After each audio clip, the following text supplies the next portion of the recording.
Callahan. What are you? Police officer. All right, police officer. This is how we play.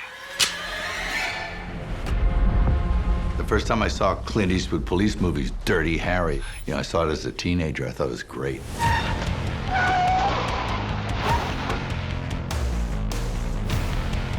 Clint showed us clearly that when you want to do an action movie and really portray a guy in an interesting way, you should make him multi-dimensional. You shouldn't make the guy just be a straight cop.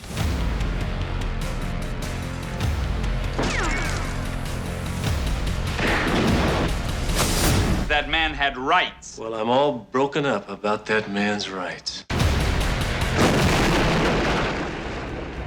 I don't think you'll ever come out of a Clint Eastwood film being disappointed that it didn't have the kind of ending that you wanted to feel in a movie. There's always that sense of justice in his film that I think we like as viewers. Tell him I'm coming for him. I'm gonna nail his ass to the wall.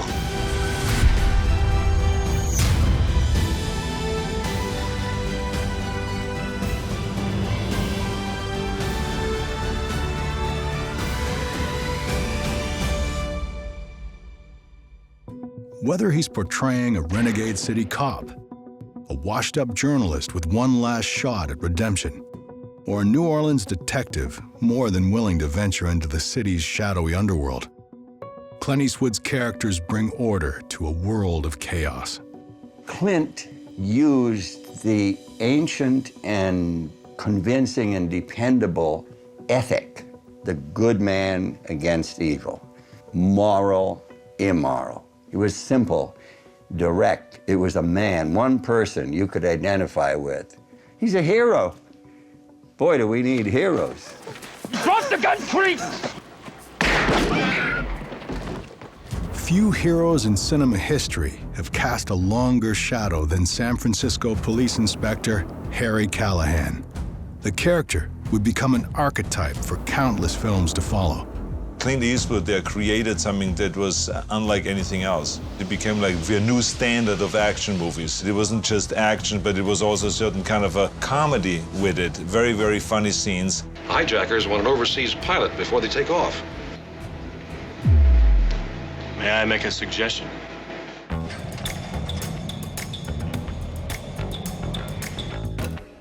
In his very first action sequence, Dirty Harry let audiences know this was an entirely new kind of police story. Of course, the scene that sticks out in my mind is him with the hot dog and in the beginning of the movie, and he's got the guy on the ground. You go to a man eating a hot dog, and he sees a robbery in progress. And then he has to foil it on his own.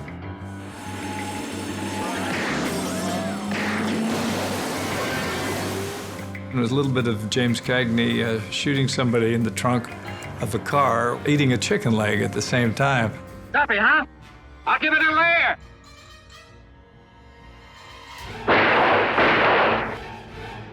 Like James Cagney before him, Eastwood brought to the screen something genuinely new, a character no one had ever seen before.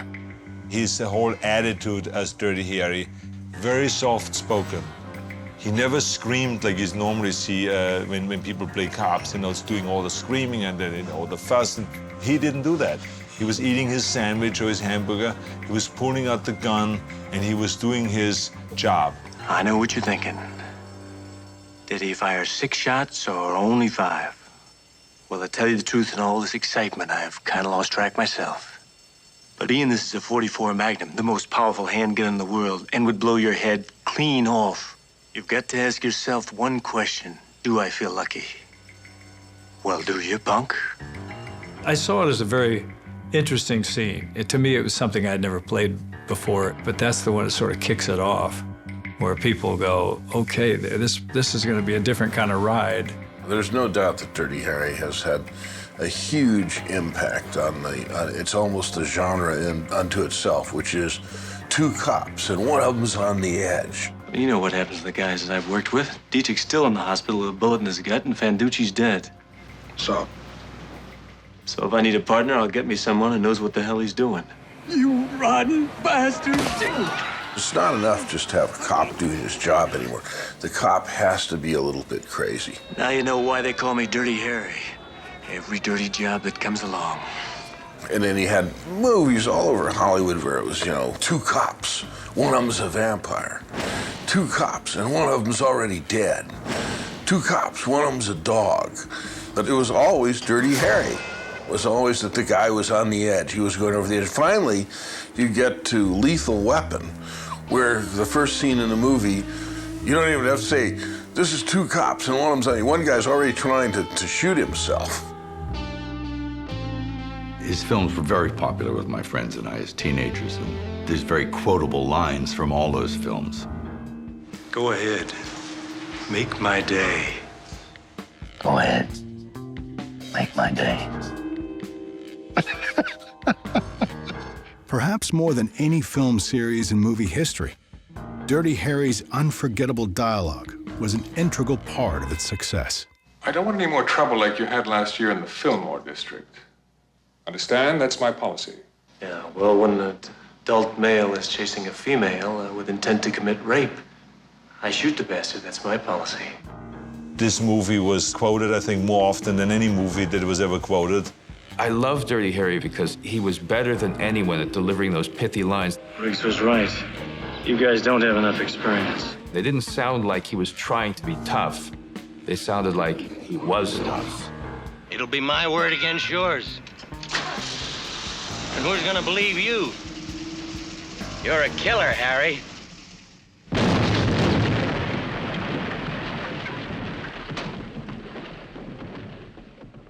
Man's got to know his limitations.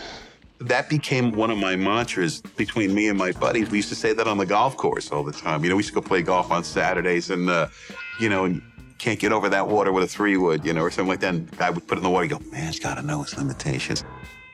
The long shadow of Dirty Harry also extends to the actors whose subsequent work followed in Clint Eastwood's formidable footsteps.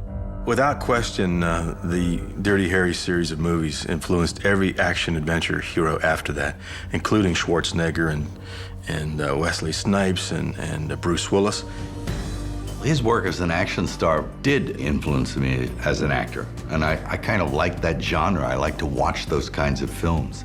There was a lot of physicality to what he did, and saying as little as possible. Because I was told very early on in my acting career is you're very interesting to watch, but when you open your mouth, you get into trouble. So I thought, oh, that's a good note. I'll keep my mouth shut until I have something to say. All of those actors, I mean, they want to be Clint. They want, you know, that mix of grit and strength and wryness and a touch of vulnerability. The girl, where is she? You tried to kill me! If I tried that, your head would be splattered all over this field. Now, where's the girl? My friends and I used to sneak into a movie theater in Illinois instead of going to school and watch movies. And we climbed in there one day and we watched Dirty Harry. It was kind of an indelible memory to be put in a young man's mind. Clint Eastwood was my inspiration. I was a struggling actor, and all of a sudden I saw this movie, Dirty Harry. And I remember I went to see it not only once, but I saw it 5 times in a row because it had such a tremendous impact on me. You joining the act too?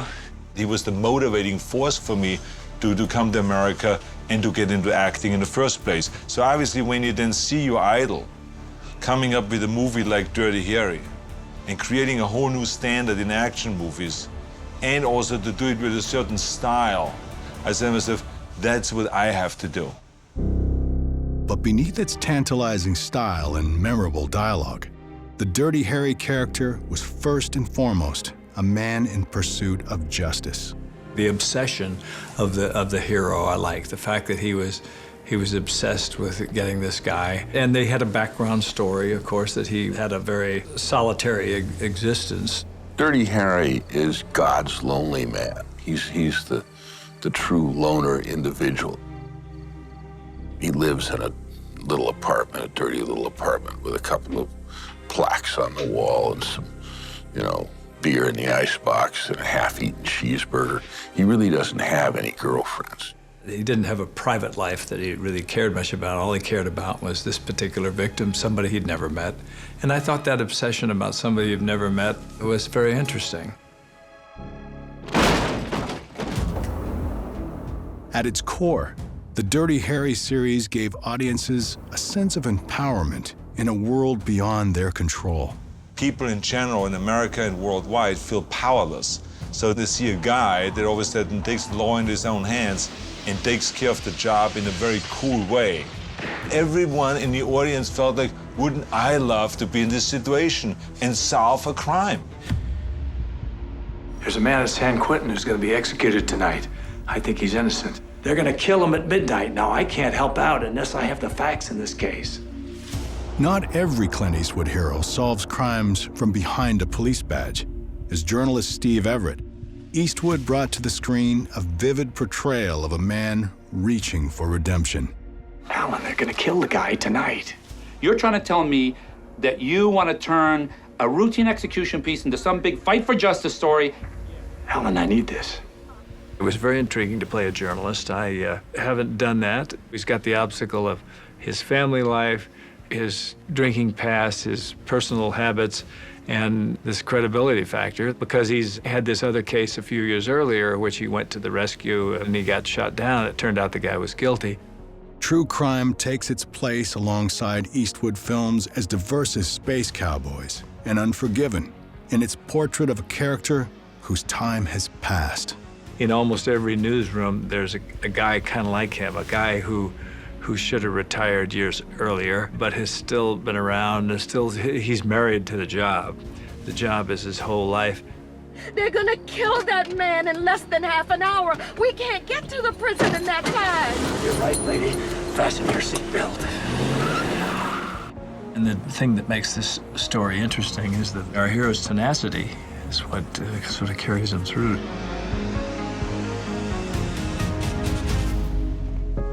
Tenacity is the hallmark of many Eastwood heroes, not least of which is FBI profiler Terry McCaleb, whose own physical frailties prove the key to tracking down a serial killer.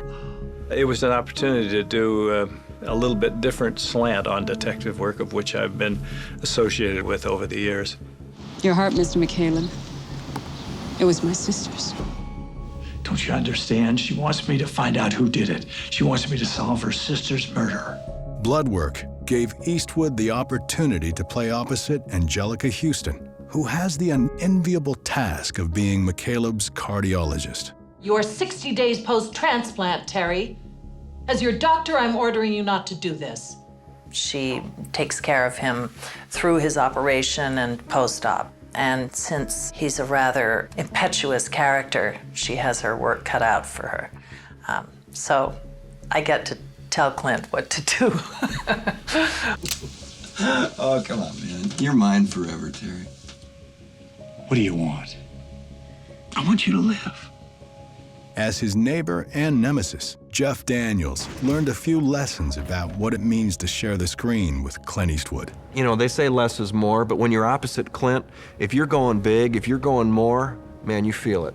Because Clint's just like a rock. He's just there doing that thing that we all know and love.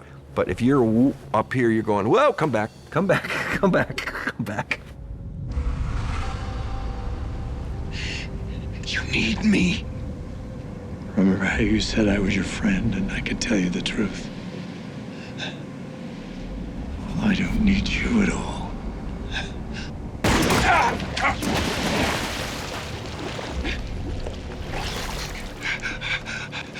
I saved you. It's a story how loss redefines a person. McCaleb loses a previous life, a career, and he is in a transitional period as to what to do next with his life.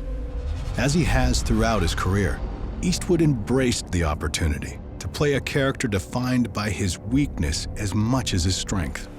At this particular stage in my maturity, I felt that it was time to take on some roles that maybe had different obstacles than they would, say, if I was a a young man in my 30s or 40s doing these kind of jobs.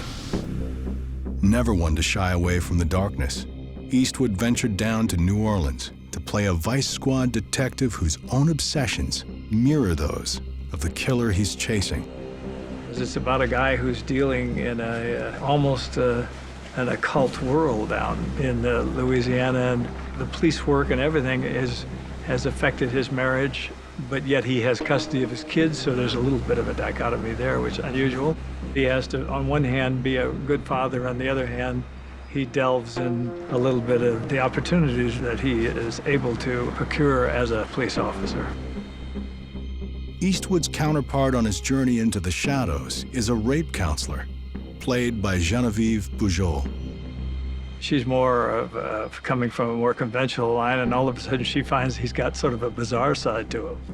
And it sort of shocks her at first, but then she's also intrigued by it. I'd like to find out what's underneath the front you put on. Maybe you wouldn't like what you'd find.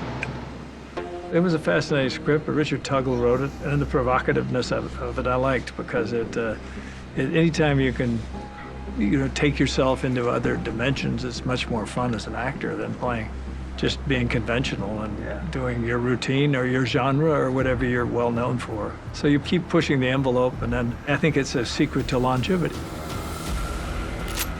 If I'd have been satisfied with just hanging with the genre, it might have been the Westerns or it might have been detectives, but I would have probably burned out long ago.